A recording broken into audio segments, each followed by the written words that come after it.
حضرت عمر दिन को तख्त हुकूमत पे बैठते थे और उनका तख्त को सोने जबरजद का नहीं था, मस्जिद नबवी की चटाई थी और सारा दिन वहां बैठ के लोगों की बातें सुनते।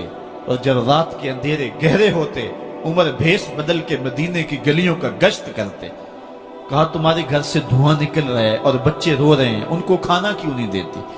कहने लगी उमर की जान को रो रही। उमर के पांव तले से जमीन निकल गई। कहा क्या हुआ?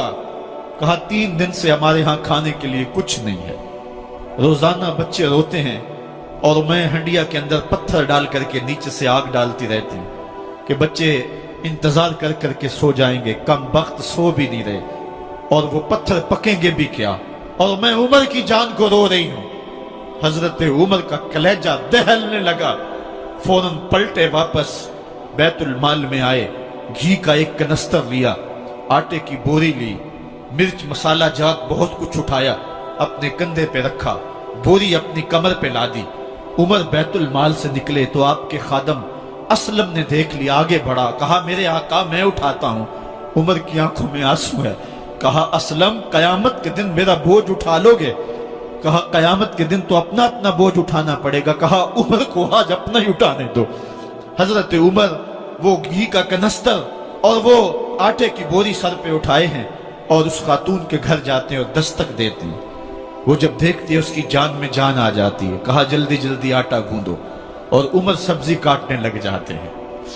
हजरत उमर रज़ी अल्लाह ताला अन्हो सब्जी तैयार कर देते, उधर आटा गूंद जाता है और फिर ऊपर चूल्हा रखा जाता है, चूल्हे के अंदर आग रखी जाती है, वो खाना पकाने लगती है, आग बुझती है। तारीख ने लिखा है आग बुझने लगती है, उमर झुक करके फूंके मारता है। उमर झुक झुक के फूंके मारता है। खाना पक गया और बच्चों के सामने खाना रख दिया, बच्चे खा रहे हैं। अब बच्चे रो रो के निढाल हो चुके थे। हजरत उमर अपने हाथों को और अपने घुटनों को और अपने पांव को जमीन पे लगा के, जिस तरह बकरी का बच्चा चलता है वेड़े के अंदर, कभी इधर चलते हैं कभी इधर चलते हैं, ताकि बच्चे मुझे देख के खुश हों और दिल में कहते उमर जितना रुलाया है अब इतना हंसाना भी पड़ेगा। तो कभी उमर अमीरुल मोमिनीन, ये मैं किसी आज के जो है वो लोगों के वोटों पे मुंतखब होने वाले हुक्मरान की कहानी नहीं सुना रहा, मैं उस उमर की कहानी सुना रहा हूं जो 23 लाख मुरब्बा मील का हुक्मरान है, आधी दुनिया का बादशाह है। हजरत उमर जो है जिस तरह बकरी का बच्चा चलता है, इस तरह अपने हाथ और अपने घुटने जमीन पे टेक करके जो है वो इस तरह चलते हैं। बच्चे उमर को देख के मुस्कुराते हैं। जब बच्चे मुस्कुराने लगे तो हजरत उमर ने उस खातून से कहा बुढ़िया उमर को माफ कर दे। उसने कहा तू इतनी हमदर्दी क्यों करता है? कहा उमर बेचारा बड़ा फंसा हुआ है, फिक्र है उसको यरमूक को, फुस्तात हुलवान की, जब फतह है मिस्र तो तैयारी है ईरान की, आते जाते वफद से मुलाकात भी करता होगा और शब को मालूम हालात भी करता होगा, कांटों में उलझी हुई बेचारे की जान है, नींद उसको भी आती है, आखिर वो इंसान है, मेरी बहन उमर को माफ कर दे। उसने कहा नाना उमर की बात मेरे सामने न कर, कयामत का दिन होगा, उमर का गिरेबान होगा और मेरा हाथ होगा। जब उसने ये बात कही तो उमर बर्दाश्त न कर सके, बच्चों की तरह बिलक बिलक कर रोने लगे। कहा वो बदनसीब उमर तेरे सामने है, आज ही कहला जो कहना है, कयामत के दिन मुझे माफ रखना।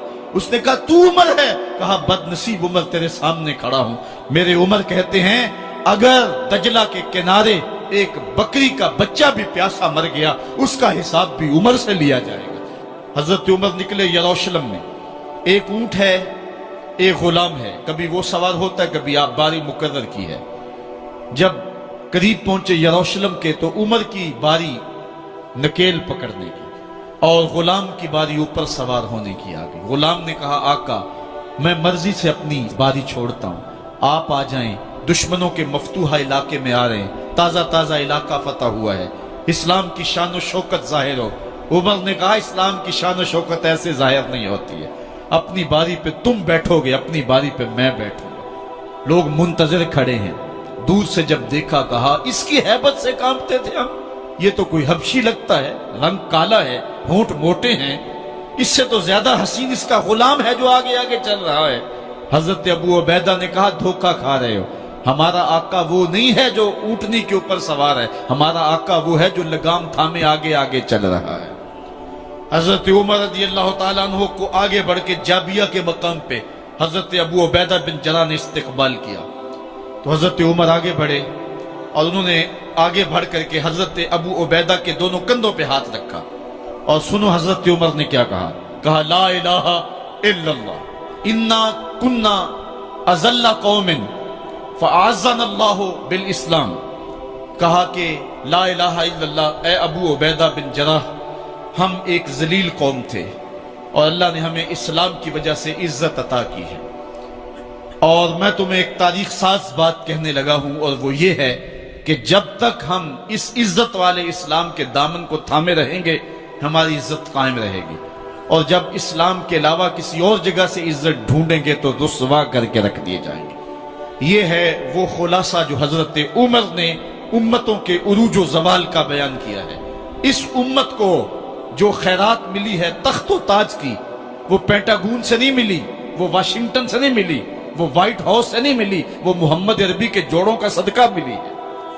اس لیے جب ہم نے اسلام سے انحراف کیا، پاکستان حاصل کیا گیا تھا، پاکستان کا مطلب کیا؟ لا الہ الا اللہ۔ ہم نے اس نعرے کو چھوڑ دیا ہوا ہے، ہم نے انحراف کر دیا ہے۔ آج ہماری نظریں مغرب کی طرف لگی ہیں کہ تخت و تاج اس سے نصیب ہوتے ہیں، اور دنیا کے اوپر ہم رسوا ہو کے رہ گئے۔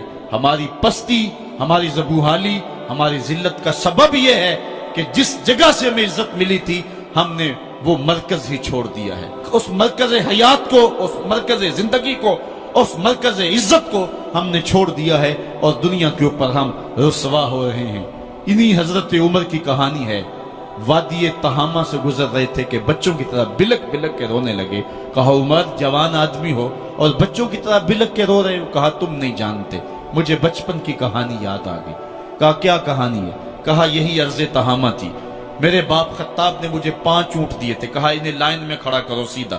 میں آگے والا سیدھا کرتا تھا، پیچھے والا ٹیڑھا ہو جاتا، پیچھے والا سیدھا کرتا، آگے والا ٹیڑھا ہو جاتا۔ میرے باپ خطاب نے مجھے بڑا مارا۔ کہا ایک عرب کے بیٹے ہو کہ تم سے 5 اونٹ لائن میں کھڑے نہیں ہوتے؟ کہا ایک زمانہ عمر پہ وہ تھا کہ اس سے 5 اونٹ لائن میں کھڑے نہیں ہوتے تھے، اور آج شرق سے لے کر غرب تک 23 لاکھ مربع میل کی حکمرانی، اور انسان بھی لائن میں کھڑے ہیں۔ یہ محمد عربی کے جوڑوں کا صدقہ نہیں ہے تو اور کیا ہے؟ عمر سے تو 5 اونٹ لائن میں کھڑے نہیں ہوتے تھے۔